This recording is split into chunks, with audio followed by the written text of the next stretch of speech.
назад во студиото, а од овде се селиме во собранието. Време е за новата рубрика Собраниски брифинг. Мојата колешка Весна Велкова веќе е подготвена во собранието, а разговара со пратеникот Зекир Рамчиловиќ. Весна, добро утро. Повели со ова линковско вклучување. Така е, Крис. Добро утро на гледачите на Собраниски брифинг. Овде со мене е пратеникот на бошњаците Зекир Рамчиловиќ. Ќе разговараме на неколку теми. Првата ќе ни биде ова најактуелна пописот што треба да се одржи од 1 до 21 април. Добро утро, господине. Добро утро. Веќе најавив дека прва тема ќе ни биде на разговорот пописот. Неодамна бошњаците формираа координативно тело на бошњаците за попис, за спроведување на пописот. Како е улогата на ова тело? Како ќе биде улогата? Па вака, морам прво да кажам дека се работи за невладини организации во соработка со дел од нив. Јас направив една иницијатива и навистина задоволен сум што дојдоа, да не кажам безмалку, сите активни невладини организации од бошњачката заедница и се одлучивме на овој чекор кој што може би за некого може да е необичен како кампања за попис, но со оглед на тоа што во јавноста помалку или повеќе е познато дека сепак бошњаците како народ, како етничка заедница, за жал во минатото им било одземено правото да се изјаснуваат така како што било тоа во минатото. И се уште има, да кажеме, од тој долг период од 100 години, значи од укинувањето на името бошњак и босанскиот јазик во 1907 година, значи, се уште има, така да кажеме, некои дилеми во врска со именувањето на јазикот и слично. Така да од таа страна тоа е едниот момент, а другиот момент е да видиме со оглед на тоа дека од различни центри имаш различни, дури се повикуваше и на бојкот на пописот. Од таа страна и тој дел сакавме да го вклучиме во кампања и тука значи бошњаците даваат целосна поддршка за одржување на пописот и во таа насока ќе биде улогата на координативното тело да на терен даде вистински информации во врска со попишувањето, дека законот е изгласан, методологијата веќе е донесена и во соработка и со институциите, значи да биде на некој начин да се вклучи во таа позитивна кампања и информативна кампања, понатаму и Државниот завод за статистика планира една таква кампања, така да од таа страна тоа се тие два моменти. Значи, навремено и правилно информирање и другиот дел околу она што може би некому му е чудно, но сепак со оглед на неправдите во минатото што му се случиле на бошњачкиот народ, во моментов сметаме дека е потребно да се направи ваква кампања. Господин Рамчиловиќ, дел од лидерите, како например председателот на Дојали Ахмети, веќе излегоа со некакви бројки, односно лицитираат со бројот на малцинствата, односно на етничките заедници во Македонија. Дали вие како бошњаци знаете колку проценти сте во Македонија? Па вака, јас тоа е, мислам, и неправилно и дури и неблагодарно за било кој човек да нешто да лицитира, камоли за политичари, навистина несериозно, бидејќи постојат институции и токму тие причини се прави пописот. Така да тоа не би го коментирал околу тоа лицитирање со проценти и со бројки. Јас од таа страна и воопшто бошњачката заедница верува во институциите дека на правилен начин, така како што е според законот и според меѓународните стандарди, ќе се спроведе пописот и без оглед на тоа дали на Зекир или на некој друг му се допаѓаат тие бројки или не, сепак тоа ќе бидат релевантни бројки и треба да нема околу тоа да не се поставува дилеми и шпекулации, бидејќи тоа му штети на процесот. Од друга страна, она како историчар, како истражувач на овие процеси, посебно за бошњаците во Македонија во минатото, тој процент токму и заради тоа и кампањава е нешто поголем од колку што беше на последниот попис, дури тоа може да се види како се движеше 94-та, па 2002, значи ние имаме 94-та како бошњаци изјаснато нешто помалку од 8.000, за да во 2002 се веќе скоро 18.000. Така да таа бројка е поголема со оглед на тоа што навистина, значи со децении е било забрането употреба на тоа име. И тоа не го викам паушално, бидејќи при истражувањето на тие процеси, да не излезе дека јас субјективно го кажувам тоа како бошњак, ги гледав сите упатства и методологии што се правени во пописите во поранешна Југославија. Значи имаше можност што можете да се изјасните. А немаше потполна слобода, туку имаше ограничен избор, во кој што понатаму беше тоа неправилно, мислам, и религиозна одредница наметната како етничка муслиман, што беше сосема и е погрешно. Така да од таа страна очекувам да бројот на бошњаците биде нешто поголем, но со оглед на сите случувања во минатото, големата емиграција од нашата држава, за жал тие бројки кај сите ќе бидат тука некаде, ќе се движат можеби и помалку. Но ќе имаме попис и најважно е што ќе добиеме релевантни податоци кои ги немаме со години за да можеме да планираме развојни политики. Освен пописот оваа година, не очекуваат и локални избори, овака од оваа дистанца ни се гледа дека се малку подалеку, втората половина ми се чини во октомври ќе се одржат локалните избори, но партиите вака малку по малку почнаа да се подготвуваат. Дали вие се подготвувате за локалните избори? Па сега конкретно како пратеник или како ние некои представници од бошњачката заедница, па се уште немаме, да кажеме, пописот сега ни е приоритет. Но во случајов, да, тоа е релативно блиску кога се работи за избори, сепак треба одреден период за подготовка, така да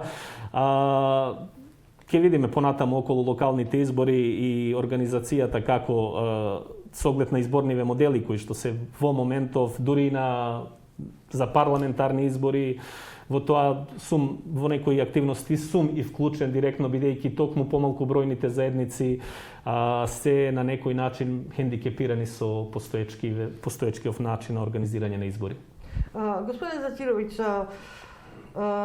значи неодамна шефот на мисијата, пред неколку дена ми се чини, шефот на мисијата на ОПСЕ Клемен Скоја рече дека доколку би се правеле измени во изборниот законник, би требало тоа да се направат 6 месеци пред одржување на локалните избори. Јавноста веќе е запознаена дека поголем број од помалите партии бараат отворени листи. Каков е вашиот став, господине Рамчиловиќ? Така, да, тоа е во ред, мислам 6 месеци, тоа е одсекогаш по тие стандарди за да имаме еден доволен период, но не значи дека е задолжителен и тука е најбитно да има политичка волја од партиите, од оние што се директни учесници на изборите. Во секој случај мислам дека на локалниве избори е добро и е здраво за општеството да има отворени листи или можеби некој комбиниран модел каде што некој дел од советниците би влегле, да кажеме, по сегашниот модел, а дел од тие што имаат освоено најмногу гласови на листиве. Така, или комбинирани или целосно отворени листи би било здраво за тоа што би се избрале да кажеме представници кои што на некој начин би биле со поголем интегритет, да кажам, отколку кога се директно на листиви и кога често волјата на избраниците повеќе зависи понатаму од партиската припадност и ставовите на партијата, отколку на она што е личното мислење или па можеби мислење на одреден дел од граѓаните, токму кои што го гласале во негова изборна единица или место, општина и така. Така да тоа би и има. Мислам дека се прави атмосфера, но ќе видиме сепак тука поголемите политички партии ќе го одредат. Дали ќе покренете некаква иницијатива? Има одредени разговори, меѓутоа искрено јас зошто како да не сум директно вклучен и јавно вклучен за тоа што јас имам уште еден момент кој што би сакал да се понатаму да се има во предвид, односно за гарантирани места за помалку бројните етнички заедници. И во тој дел некако сите гледаат со резерви. Иако во минатото имаше такви дури предлог закони и од ВМРО ДПМН порано мислам и од СДСМ, меѓутоа еве во случајов тој момент кој што многу би значил за нашето мултиетничко општество да има има загарантирани места, нормално може да се одреди со одредена бројка, да не биде тоа сега со некој, да кажеме, со некој минорен број на гласови, но сепак таков модел има и во некои соседни држави, има и во светот, и тоа би било здраво за нашето општество. И во тој дел, значи, јас планирам, доколку ништо не се случи, да ако не и како пратеник, како зекир, да поднесам предлог промени на изборниот законник. Но во случајов сега се уште течат некои разговори. Господине Рамтиловиќ, уште едно прашање. Неодамна Институтот за демократија имаше еден извештај во кој така даде послаба оценка за дебатата во собранието. Вие едно време бевте подпредседател. Како вие од позиција на пратеник ќе оценувате дебатата во собранието во моментот?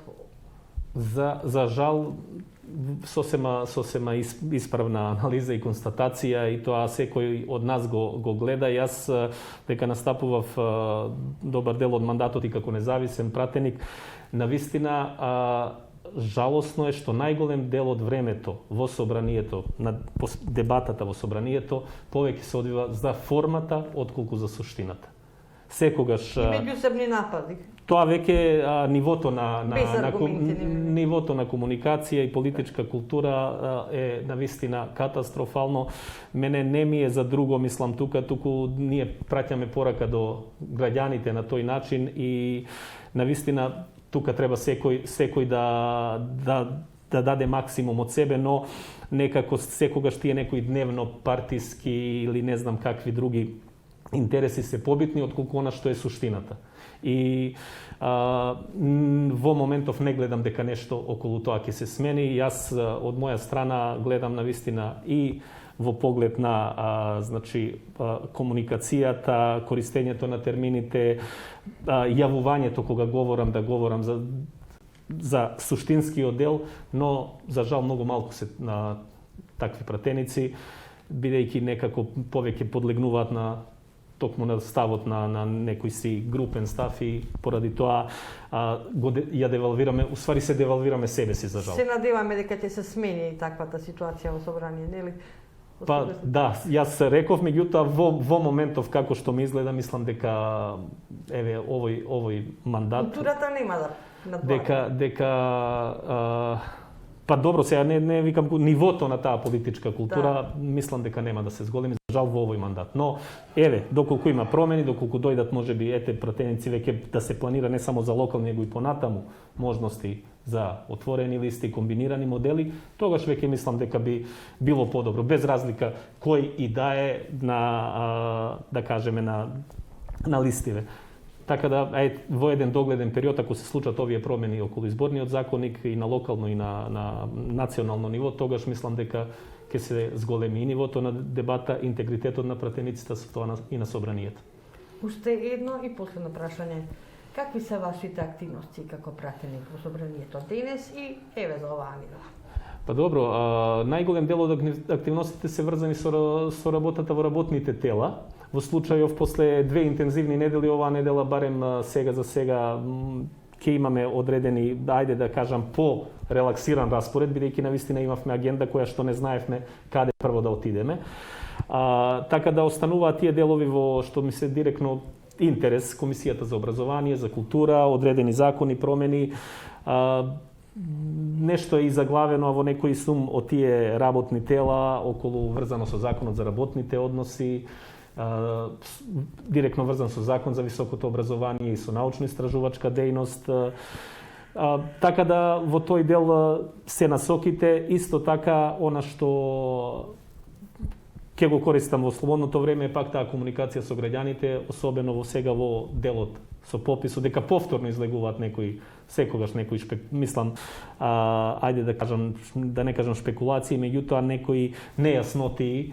И така да од таа страна, освен овие работи што ми се врзани со Комисијата за образование и култура, и тој дел со бошњачките организации, имам и неколку други состаноци, така да има работа, гледаме да бидеме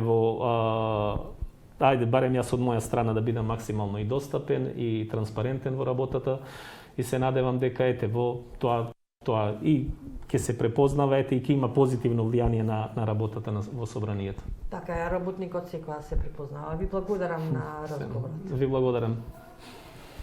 Студио, ова беше разговорот со пратеникот Зетира Рамчиловиќ.